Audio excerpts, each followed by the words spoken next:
Assalamualaikum warahmatullahi wabarakatuh. Ketemu lagi dengan saya, Eko Siswanto MKOM.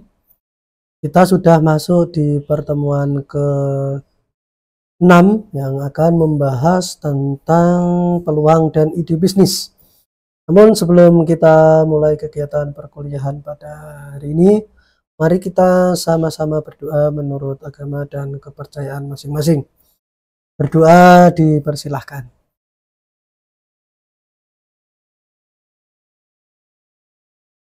Selesai.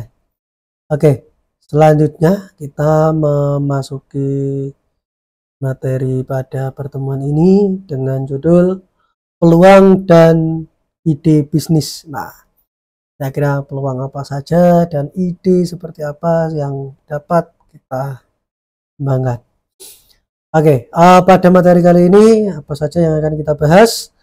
Yang pertama ada karakter entrepreneur, yang kedua ada identifikasi peluang, yang ketiga memilih dan menguji ide bisnis, serta yang keempat adalah contoh analisa SWOT.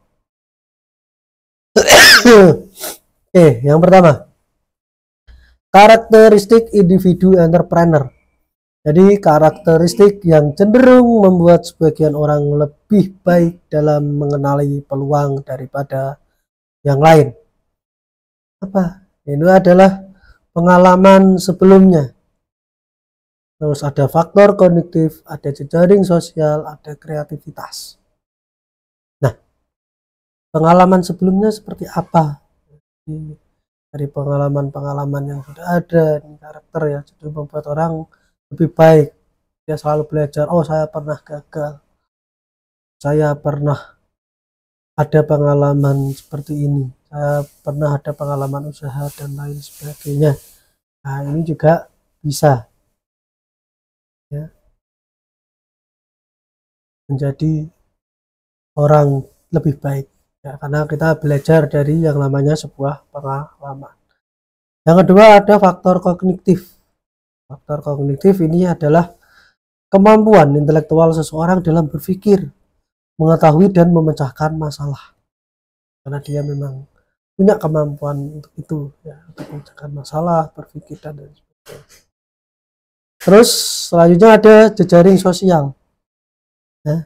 Jadi jejaring sosial yang luas, yang sering berhubungan dengan orang lain, dengan sosial yang ada, maka bisa membuat orang lebih baik dalam mengenali peluang daripada orang lain.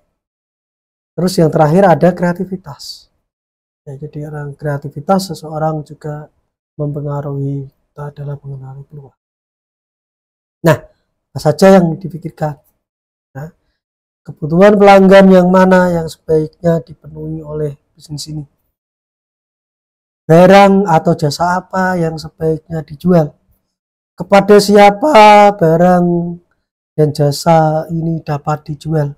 Bagaimana cara agar barang dan atau jasa ini dapat disampaikan kepada pelanggan? Harus berpikir seperti itu ya. Ini kebutuhan pelanggan saat ini apa toh? Yang lagi dibutuhkan pelanggan saat ini itu apa? Gitu. Ya.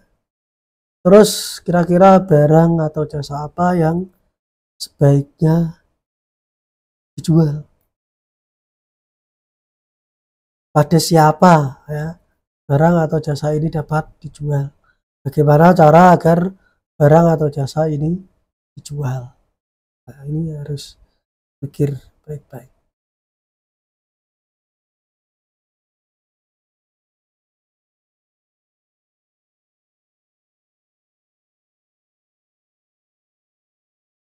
Ya. Terus bagaimana kita melihat peluang? Peluang itu apa? Ya, peluang adalah suatu keadaan menguntungkan yang menciptakan kebutuhan akan produk yang baru, layanan baru, atau bisnis yang baru. Inilah yang dinamakan peluang, dan kita harus pandai melihat peluang tersebut. Bagaimana cara mengidentifikasi peluang? Yang pertama ada observing trend, ada solving problem, ada find gap in the marketplace. Nah, kita observasi dulu tren yang sedang berkembang saat ini itu apa, ya. Kira-kira yang dibutuhkan saat ini trennya itu apa, yang sedang booming. Kalau saya pengen menjalankan bisnis itu seperti apa, ya. Solving problem, ya, memberi memecahkan masalah yang ada menjadi suatu jawaban dari sebuah masalah. Dan gap in marketplace, kita lihat, kita cari yang di marketplace ini yang sedang ini apa, yang benar, baru kita mengidentifikasi peluang. Nah ini ya, observasi tren. Tren menciptakan peluang bagi entrepreneur untuk mencapainya, ya.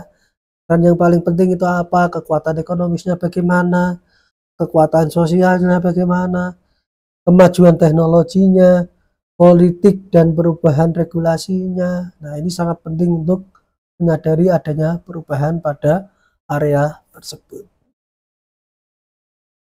Pemecahan masalah, ya, terkadang mengidentifikasi peluang hanya sekedar menemukan suatu masalah dan menemukan cara mengatasinya. Nah, masalah tersebut dapat ditentukan melalui observasi tren dan melalui cara-cara yang lebih sederhana seperti intuisi, suatu kebutuhan, ya, atau sebuah perubahan. Ya. Gap atau kesenjangan pasar, ya, nanti risikonya seperti apa. Nah, sebuah gap atau kesenjangan di pasar seringkali tercipta ketika suatu produk atau jasa dibutuhkan oleh sekelompok orang tertentu, tapi tidak mewakili pasar yang cukup besar untuk menjadi menarik bagi para produsen. Kesenjangan produk terjadi di pasar merupakan peluang bisnis yang potensial. Ini yang dimaksud dengan gap atau kesenjangan pasar. Kita lihat risikonya, ya. Kesenjangannya, gapnya ini kira-kira rendah apa tinggi. Menciptakan ide, ya. Di sini ada brainstorming, focus group, library and internet research. Nah, kita bangun dan kita lihat komunitas, ya. Terus kita bikin satu grup, ya. Terus kita banyak riset, banyak cari data tentang bisnis yang sedang berjalan. Bagaimana cara memilih ide bisnis, ya? Jadi agar Anda dapat dengan teliti melakukan seleksi akhir dari ide bisnis Anda, pertimbangkan salah satu atau lebih langkah berikut. Pertama, pilihlah ide yang konkret. Yang kedua, pilih ide yang paling mudah untuk dipasarkan. Yang ketiga, pilihlah ide yang paling cocok dengan karakter Anda. Dan yang keempat, pilih ide yang berisiko kecil.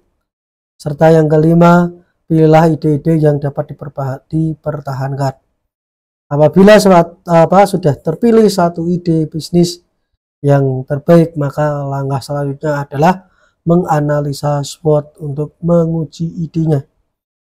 Ya, terus yang tadi kita bisa pemanfaatan customer, kita dari in the live research, ya. Beberapa perusahaan menyiapkan dewan penasehat, ya, customer untuk bertemu secara teratur untuk mendiskusikan kebutuhan, keinginan, dan masalah yang dimunculkan ide baru.